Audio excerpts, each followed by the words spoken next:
Un libro que no sé si usted a lo mejor lo habrá leído o conoce acerca de él. Un libro muy conocido, tiene este título, El extraño caso del Dr. Jekyll y Mr. Hyde. No sé si usted alguna vez lo habrá visto o habrá visto alguna representación. Este libro fue escrito en el año 1886 en Inglaterra por Robert Louis Stevenson, y este fue un éxito inmediato. Ya, había sido publicado y empezó a llevarse, al teatro en Londres. La historia más o menos se trata de lo siguiente. Un doctor, el Dr. Jekyll, logra encontrar dos pociones. Cuando bebe una de ellas se transforma en un alter ego, es decir, en un otro yo muy malo, que se llama Mr. Hyde. Y cuando está como Mr. Hyde, así como malo, toma de nuevo otra poción y vuelve a ser este Dr. Jekyll. Lo que él trataba de representar con este libro, con esta idea que había en el fondo, era que había en cada uno de los seres humanos, al parecer, como dos naturalezas que se iban mezclando ahí. Y que de alguna manera, de alguna forma, muchas veces podemos hacer cosas muy buenas, pero por otro lado, en muchos instantes podemos hacer cosas muy malas. La ambigüedad moral del hombre. De eso trata este libro. Y de alguna manera, cuando nosotros vemos en la palabra de Dios, nos damos cuenta que ella nos dice y nos da cuenta acerca de esto, de la ambigüedad moral del ser humano. El ser humano es capaz de hacer grandes cosas, pero lamentablemente, por otro lado, de caer en miserias muy grandes.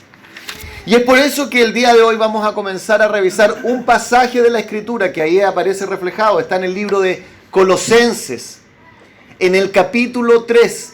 Pero quisiera pedirle que usted me ayude a leer desde el versículo 1 hasta el versículo 17. Colosenses, capítulo 3, desde los versículos 1 al 17. Y tal como lo hicimos hace unos minutos atrás, vamos a leer en forma alternada. Voy a leer yo un versículo, ustedes van a leer el siguiente, amados hermanos, pero vamos a leer todos juntos.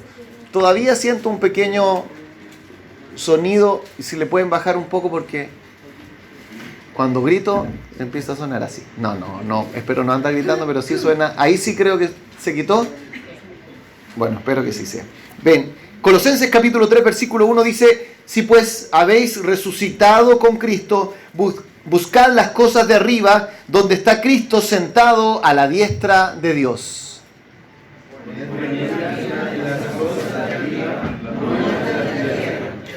Porque habéis muerto y vuestra vida está escondida con Cristo en Dios. Cuando Cristo vuestra vida se manifieste, entonces vosotros también seréis manifestados con Él en gloria. Haced morir pues lo terrenal en vosotros: fornicación, impureza, pasiones desordenadas, malos deseos y avaricia, que es idolatría. Cosas por las cuales la ira de Dios viene sobre los hijos de desobediencia. En las cuales vosotros también anduvisteis en otro tiempo cuando vivíais en ellas.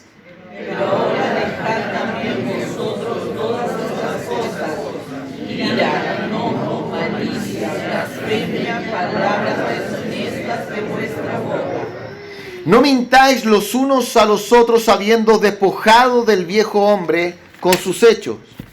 Y revestido del nuevo, el cual conforme a la imagen del que lo creó, se va renovando hasta el conocimiento pleno.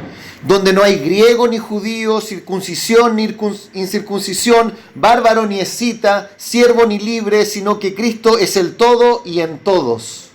Vestidos pues como escogidos de Dios, santos y amados, de entrañable misericordia, de benignidad, de humildad, de mansedumbre, de paciencia. Soportándoos unos a otros y perdonándoos unos a otros si alguno tuviere queja contra otro.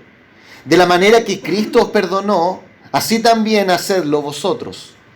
Y sobre todas estas cosas vestidos de amor, que es el vínculo perfecto. Y la paz de Dios gobierna en vuestros corazones, a la que asimismo fuisteis llamados en un solo cuerpo, y sed agradecidos. La palabra de Cristo more en abundancia en vosotros, enseñándoos y exhortándoos unos a otros en toda sabiduría, cantando con gracia en vuestros corazones al Señor con salmos e himnos y cánticos espirituales. Todos juntos. Y todo lo que hacéis, sea de palabra o de hecho, hacedlo todo en el nombre del Señor Jesús, dando gracias a Dios Padre por medio de Él. Amén. En esta sección que hemos leído, le hemos colocado a estos mensajes que vamos a dar, basado en el versículo 12, que dice ahí, vestidos pues como escogidos de Dios. Y ahí está, digamos, el título. Pero si me ayuda Mauro con la diapositiva siguiente, el día de hoy solamente vamos a revisar 3 versículos, que son los que están del 5 al 7. Y ahí es donde decíamos esta pareciera dualidad que tiene todo ser humano y que increíblemente tenemos que reconocer que nosotros como cristianos seguimos portándola.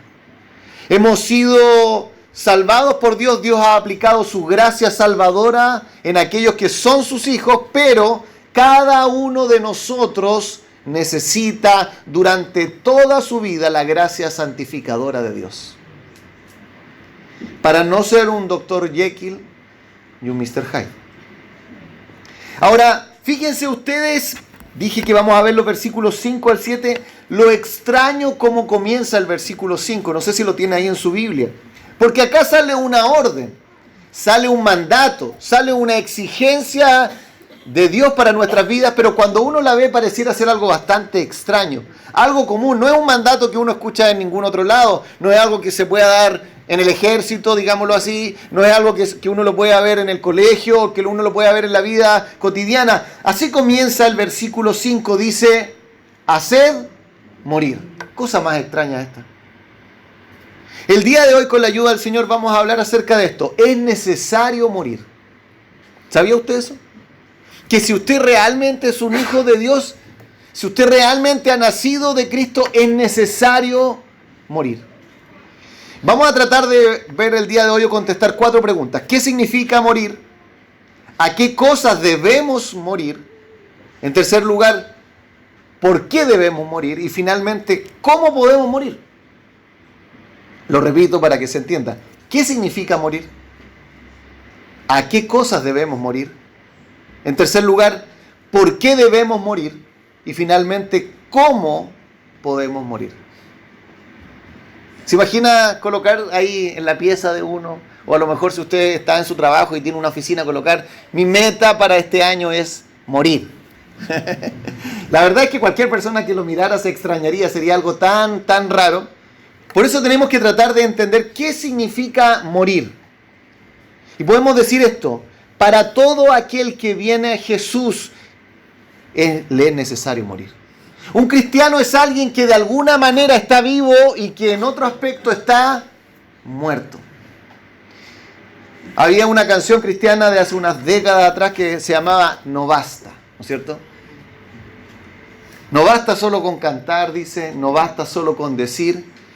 No es suficiente solo con querer hacer, y dice, y termina esa estrofa diciendo, es necesario morir. A lo mejor muchos de ustedes la han escuchado, la han cantado incluso, pero sin perder por favor este pasaje de Colosenses, quiero que se fije el raro lenguaje del apóstol Pablo de la vida y de la muerte. Lo vuelvo a decir, quiero que usted se fije conmigo en su Biblia el raro lenguaje del apóstol Pablo de la vida y de la muerte. Y acompáñeme por favor al libro de Romanos, en el capítulo 6, versículo 4.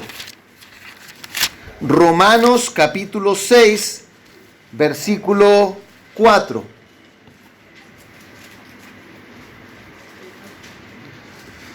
¿Sí? Romanos 6:4, lo leo para usted, dice esto, y fíjese, como vuelvo a decir, esta forma extraña que tiene el apóstol Pablo de hablar, dice, porque somos sepultados juntamente con él para muerte por el bautismo. a fin de que como Cristo resucitó de los muertos por la gloria del Padre, así también nosotros andemos en vida nueva. ¿Se fija este extraño lenguaje que usa? Versículo 8 dice así: y si morimos con Cristo, ¿qué dice? Creemos. Ahora acompáñenme en el capítulo 8. Capítulo 8, versículo 6. Este es un versículo muy conocido, pero nuevamente nos habla de esta manera. ¿Qué dice el versículo 6? Porque el ocuparse de la carne es muerte, pero el ocuparse del espíritu es vida y paz. Y en el mismo capítulo, en el versículo 13, léalo conmigo, dice: porque si vivís conforme a la carne, moriréis, mas si por el espíritu hacéis morir las obras de la carne, viviréis. ¿Qué significa morir? Para todo aquel que viene a Jesús le es necesario morir. Y estamos viendo que el apóstol Pablo, en forma reiterada, en distintos pasajes bíblicos, habla en este lenguaje, como volvemos a decir, muy extraño. Conceptos, ideas que nosotros en forma cotidiana, al hablar acerca de nuestra vida, no lo usamos. No hablamos acerca de este concepto, tengo que morir. O como decíamos, colocarse ahí, yo este año quiero morir, es mi meta para el 2020. Nadie, digámoslo así, escribe o habla o piensa de esa manera. Pero cuando vamos al libro de Colosenses nos damos cuenta que no fue solamente allá en Romanos que hablaba así. Por favor, en Colosenses, en el capítulo 2 ahora, para que leamos algo del contexto que estábamos viendo, en el versículo 13. Colosenses 2:13 vuelve a hablar de esta manera y dice así: y a vosotros, estando muertos en pecado y en la incircuncisión de vuestra carne, que dice, os dio vida juntamente con él, perdonándoos todos los pecados. Maravilloso, habla como de esta vida espiritual, pero no habla solamente de la vida espiritual, porque cuando llega al capítulo 3, en los primeros 4 versículos también habla de la vida, pero lo contrapone con la muerte actual. Y dice, versículo 1, si pues habéis resucitado con Cristo, buscad las cosas de arriba donde está Cristo sentado a la diestra de Dios, poned la mira en las cosas de arriba, no en las de la tierra. Pero fíjese cómo comienza el versículo 3, que dice, porque habéis muerto. Porque habéis muerto. Y vuestra vida está escondida con Cristo en Dios. Cuando Cristo, vuestra vida, se manifieste, entonces vosotros también seréis manifestados con Él en gloria. Y ahora podemos entender cómo comienza el versículo 5 con este raro mandato del apóstol Pablo que nos dice a ti y a mí a hacer morir. Es necesario morir. Ahora bien, ¿qué podemos decir de este mandamiento? Porque si no lo entendemos, jamás lo vamos a poder llevar adelante. En primer lugar, ya lo estamos adelantando, es un mandamiento. No es una opción, el apóstol Pablo no está dando un deseo, una sugerencia, él está dando una orden y dice que es algo necesario de hacer. No basta solo con cantar, no basta solo con decir, no es suficiente solo con querer hacer, es necesario morir. Ahora, este mandamiento significa literalmente privar de poder o destruir la fortaleza de algo. E increíblemente, está diciéndonos que es algo, una acción continua en el tiempo. Déjeme explicarlo así. Durante esta semana hemos visto por distintos motivos personas que han perdido la vida acá en Chile.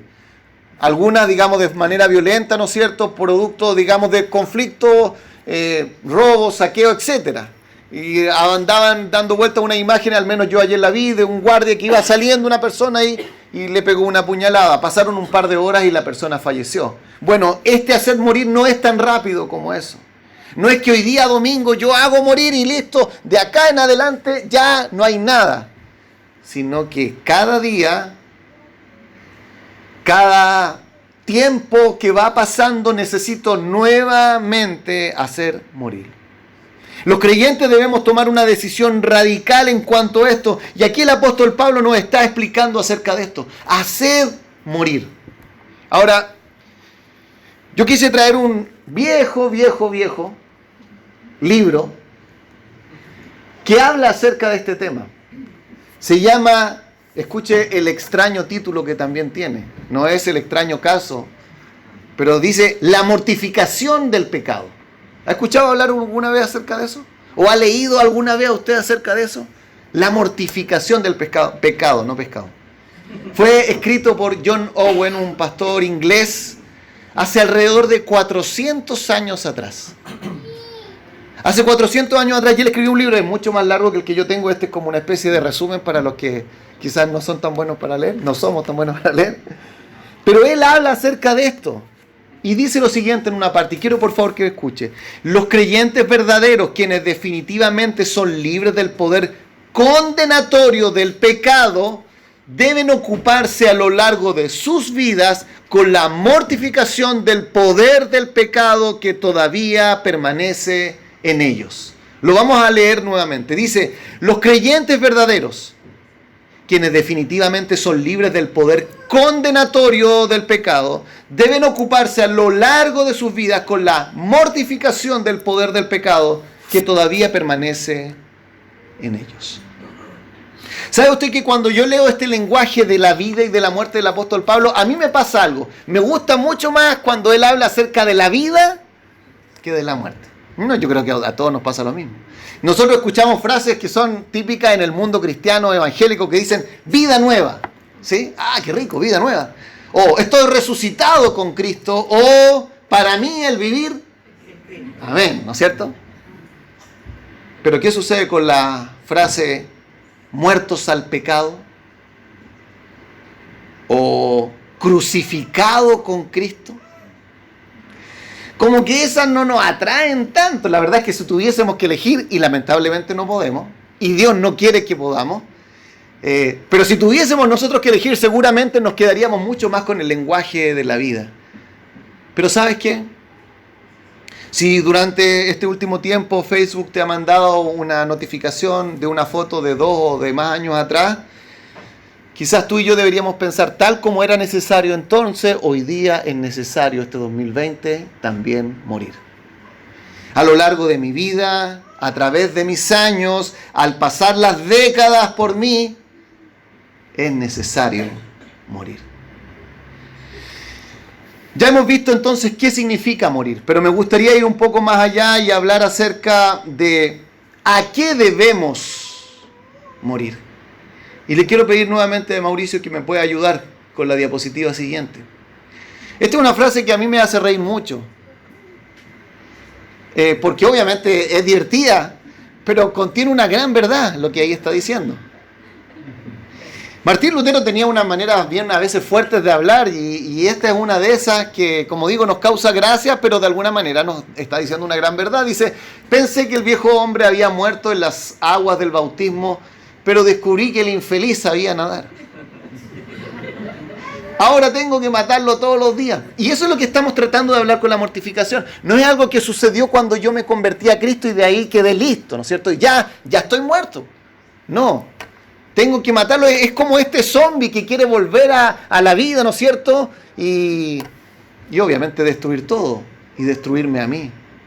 Y esto lo sabía, como decíamos, Martín Lutero, lo sabía John Owen, y es necesario que nosotros en el año 2020 también nosotros lo sepamos. Hay que matar al infeliz cada día. Todos los días. ¿A qué debemos morir? Es necesario morir a los pecados de tu mundo personal. Fíjese lo que está diciendo acá, versículo 5. Haced morir pues lo terrenal en vosotros. Fornicación, impureza, pasiones desordenadas, malos deseos y avaricia, que es idolatría. Si usted se fija acá, el apóstol Pablo en Colosenses, en el versículo 5, nos da una lista de 5 cosas que debemos hacer morir. Y en el versículo 8 nos da 5 cosas más.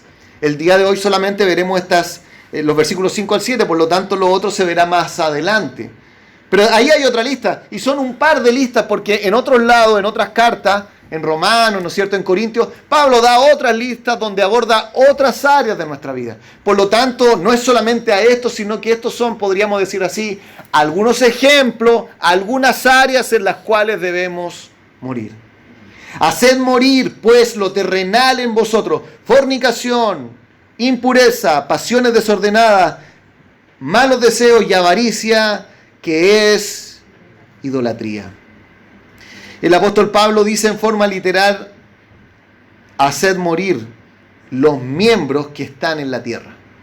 Él está diciendo de alguna manera que a veces hemos habituado tanto nuestro cuerpo, nuestros miembros, nuestros ojos, nuestro cerebro, nuestras manos, todo nuestro cuerpo al pecado, que de alguna manera ya el pecado es casi lo mismo que nuestro cuerpo. Está tan identificado con nuestro cuerpo que es un instrumento de él. Y el apóstol Pablo nos está diciendo que debemos hacerlo morir. Y nos da esta lista de 5 cosas. Ahora, cualquiera de nosotros que lea esta lista sin saber mucho, sin entender quizás grandes cosas, sí se puede percatar que en esta lista hay un énfasis en podríamos decir, lo sexual.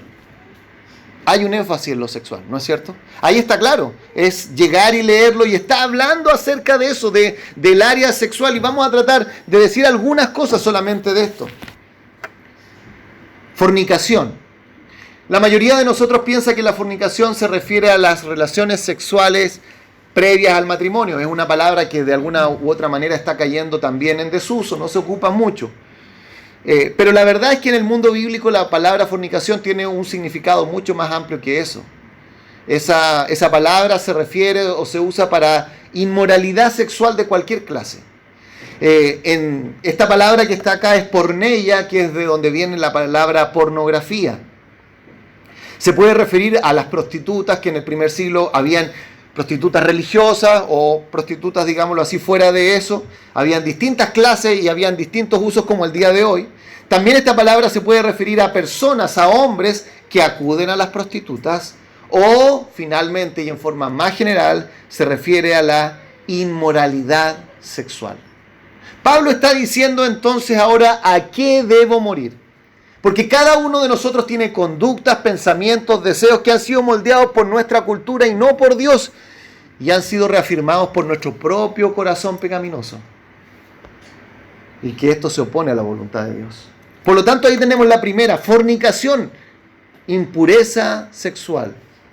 Y viene la segunda, dice impureza. Otros lo han traducido de esta manera: suciedad mental. Suciedad mental. Esta palabra se utiliza en la misma Biblia para referirse a lo que hay dentro de una tumba. La palabra impureza. Se usaba en el antiguo tiempo, digámoslo así, para hablar de cualquier tipo de emoción, pero en el Nuevo Testamento siempre se usa en un sentido negativo, para hablar de un deseo incontrolable, una pasión que no se puede detener. Por eso el apóstol Pablo nos dice, por ejemplo, en el libro de Filipenses: por lo demás, hermanos, todo lo que es verdadero, todo lo honesto, todo lo justo, todo lo que es puro, todo lo amable, todo lo que es de buen nombre, si hay virtud alguna, si algo digno de alabanza, en esto pensad. Porque la impureza no es solamente algo que sucede en nuestro cuerpo, sino que es algo que de alguna u otra medida nace en nuestra propia mente. Ahí está. En tercer lugar, el apóstol Pablo habla de pasiones desordenadas. La diferencia entre estas pasiones desordenadas y lo que va a decir después, que son malos deseos, es muy difícil de establecer, pero algunos han señalado algo como lo siguiente. Las pasiones desordenadas que aquí habla se refiere a la pasión sexual que se libera o se manifiesta en nuestro cuerpo. Y por otro lado, los malos deseos se refiere a aquellas cosas que están primeramente en nuestra mente.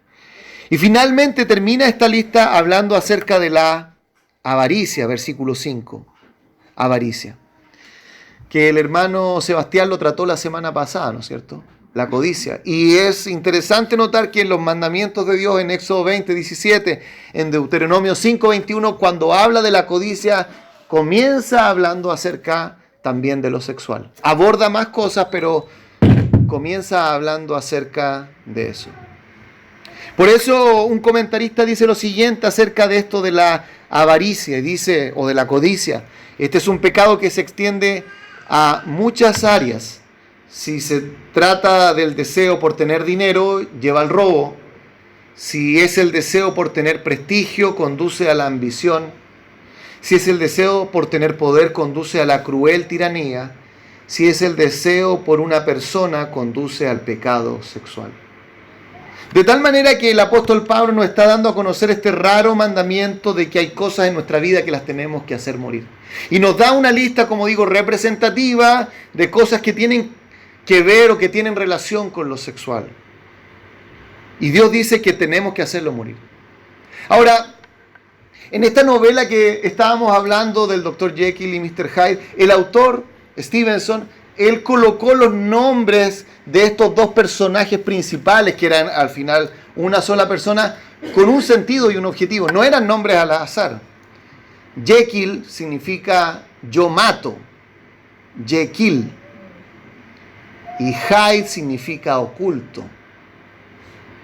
De tal manera que lo que él quería decir era que este personaje, Mr. Hyde, era alguien que se ocultaba, que no se veía, que lo que se veía era el doctor correcto, que todos lo veían, digámoslo así. Pero este Mr. Hyde era esta personalidad, este era el otro yo que estaba oculto, que nadie veía.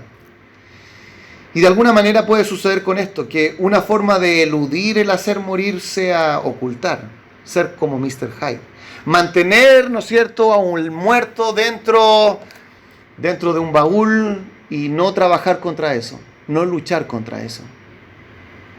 Es triste pensar que hoy muchos cristianos acuden al sexo de acuerdo a la imagen y semejanza del mundo para encontrar su goce. Pero quizás es más triste pensar que van a ocultar a ese Mr. Hyde para demostrar una aparente piedad que deje intacta su imagen delante de los demás. Por eso este pasaje nos habla acerca que es necesario morir, nos está diciendo a qué cosas morir, pero fijémonos en tercer lugar, ¿por qué es necesario morir? Es necesario morir por si no sufriremos las consecuencias que produce el pecado. En otra parte, el apóstol Pablo dice esto: no os engañéis. Dios no puede ser burlado. Pues todo lo que el hombre sembrare, ¿qué más dice? Eso también segará. Porque el que siembra para su carne, de la carne segará corrupción. Mas el que siembra para el Espíritu, del Espíritu segará vida eterna. Y si usted se fija acá, el apóstol Pablo nos está dando dos cosas por las cuales nosotros tenemos que hacer morir lo terrenal en nosotros. La primera está en el versículo 6, léalo conmigo, dice, Colosenses 3:6, dice, cosas por las cuales la ira de Dios viene sobre los hijos de desobediencia. Lo primero que podemos decir, ¿por qué? ¿Por qué es necesario hacer esto? ¿Por qué no basta con haber sido salvado y ahora mantener una rutina relativamente cristiana, ¿no es cierto? ¿Por qué es necesario hacer morir? Bueno, lo que nos está diciendo es que estas cosas producen la ira de Dios sobre los hijos de desobediencia. Podríamos decirlo de esta manera: dañaremos profundamente nuestra relación con Dios. Dañaremos profundamente nuestra relación con Dios. La palabra ira que sale acá, o enojo, no es un ataque en el caso de Dios de algo, una emoción, ¿no es cierto?, caprichosa. No sé si le pasa a usted, yo creo que a todos nos pasa, nosotros mismos, quizás una persona cercana a nosotros, de repente uno se levanta, como dicen buen chileno, con el pie izquierdo, ¿le ha pasado? Y uno se enoja por cualquier cosa, ¿no es cierto? Si se llega a pasar el perro por ahí, uno quizás le daría una... Espero que no lo haga. Pero a veces uno anda irascible, irritable. Bueno, Dios no es así. Dios siempre tiene buenas causas, buenos motivos, justos, para manifestar su ira. Y lo que está diciéndonos en el versículo 6 es que Él manifiesta su ira, lo dice también en el libro de Romanos. El Señor Jesucristo le dijo a los fariseos y a los saduceos, ¿qué nos enseñó a huir de la ira venidera? Y Pablo en Romanos dice, porque la ira de Dios se manifiesta desde el cielo contra toda impiedad e injusticia de los hombres que detienen con injusticia la verdad. Por lo tanto, podemos decir esto en primer lugar. Es necesario hacer morir lo terrenal en nosotros porque esas cosas son las que producen el enojo justo y santo de Dios sobre los que pecan de esa manera. Y si nosotros que conocemos al Señor lo hacemos, entonces vamos a también tener en nuestra vida o manifestar en nuestra vida la ira de nuestro Dios. Y en segundo lugar, fíjese lo que dice también en el versículo 7, la segunda razón. ¿Qué dice ahí en el versículo 7? En las cuales vosotros también anduvisteis en otro tiempo cuando vivíais en ella. En primer lugar, dañaremos profundamente nuestra relación con Dios. Y en segundo lugar, seremos iguales a los no creyentes. No habrá ninguna diferencia. Alguien nos mirará a nosotros, mirará nuestra vida, lo que hacemos, cómo nos conducimos, y mirará a alguien que no cree en Cristo y dirá, no hay ninguna diferencia, no se ve nada de diferente, son exactamente iguales estas dos personas. Y aquí nos está diciendo el apóstol Pablo, en los cuales vosotros anduvisteis en otro tiempo. Mira, esa fue la manera en que anduviste, habla de un pasado, cuando vivíais en ella. Por lo tanto, son cosas que no tienen que ahora existir en tu vida. ¿Sabe usted lo que pasa? Es que nosotros muchas veces no nos damos cuenta de lo importante de esto. De que tenemos que nosotros trabajar activamente en nuestro corazón para la maleza que va saliendo año tras año, empezar a cortarla y trabajarla.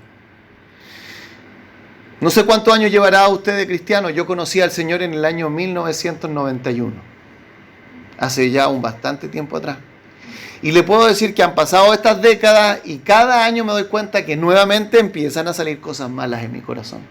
Habían algunas, como dijo Lutero, que pensé que ya estaba muerta, que se habían ahogado en las aguas del bautismo. Pero tiene un poder el mal de mi propio corazón para manifestarse de otras maneras. A veces muta, como los virus, se hacen más poderosos y peligrosos cuando estamos con las defensas bajas. Y ahí están y se manifiestan en nuestra vida. Por eso es necesario, es importante, es indispensable que si tú realmente has nacido con Cristo, es necesario morir. Es necesario hacer morir lo terrenal en tu vida. Es necesario trabajar en esas áreas de tu pecado y enfrentarlas directamente, no esquivarlas, no obviarlas. Yo pienso que todos nosotros hemos pasado en muchas ocasiones por este ciclo de culpa, arrepentimiento, disfrutar el perdón para luego volver a caer. ¿Le ha pasado? Culpa, ¿no es cierto? Buscar el perdón, arrepentimiento para luego volver a caer. Ahora, mi amado hermano, seamos claros, todos nosotros nos vamos a caer muchas veces. Todos nosotros vamos a experimentar muchas veces ese ciclo, pero el punto es tenemos que hacerlo morir. ¿Qué significa morir? ¿Qué cosas debemos morir? ¿Por qué debemos morir? Pero creo que lo más importante es lo que podemos decir ahora. ¿Cómo lo podemos hacer? Porque si tenemos un mandato de Dios, pero ese mandato de Dios no sabemos cómo llevarlo a la práctica, entonces nos vamos a lo mejor a ahogar en nuestra propia culpa. Yo quise hacer un acróstico para tratar de ayudarnos en esto. Si me puede ayudar Mauricio en una más. Ahí, hasta ahí no. Mata. ¿Sí? Mata. Y cada una, digamos, de estas 4 cosas que vamos a ver comienza con una de esas letras. Tú tienes que matar. Yo tengo que matar a ese infeliz que salió ileso de las aguas del bautismo. La primera, por favor, Mauricio, si puedes apretar una vez. ¿Qué dice ahí? Léalo conmigo. Mantente en Jesús o unido a Jesús. Podríamos decirlo de esta otra forma. Solamente una persona que permanece unida a Cristo puede mortificar el pecado. Solamente una persona que permanece unida a Cristo puede mortificar el pecado. Hace unos cuantos años atrás estábamos hablando con el hermano Darko y él estuvo predicando acerca de Juan capítulo 15, donde habla de que Jesús es la vid verdadera y nosotros somos los pámpanos. Quizá usted ha leído ese pasaje.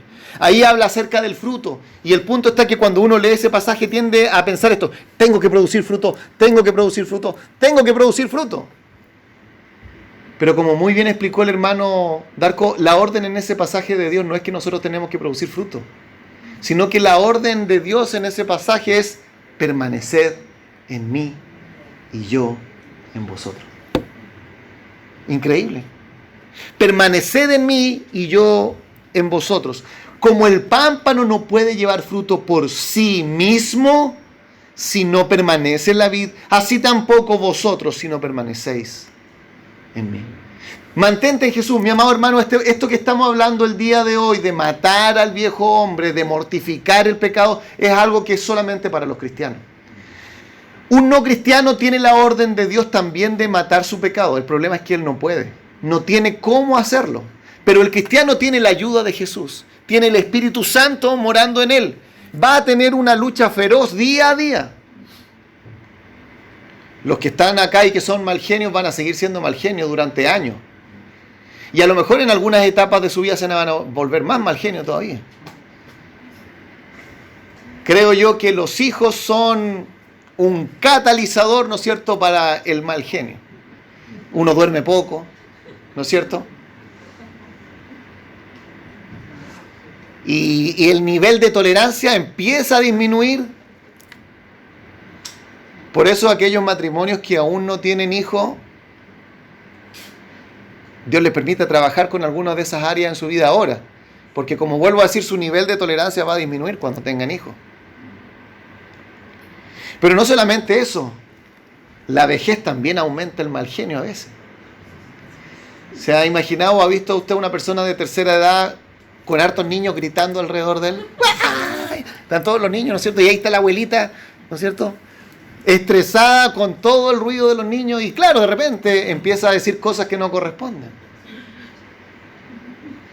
Y a lo mejor en algún momento pensamos que ya habíamos dejado atrás esas cosas.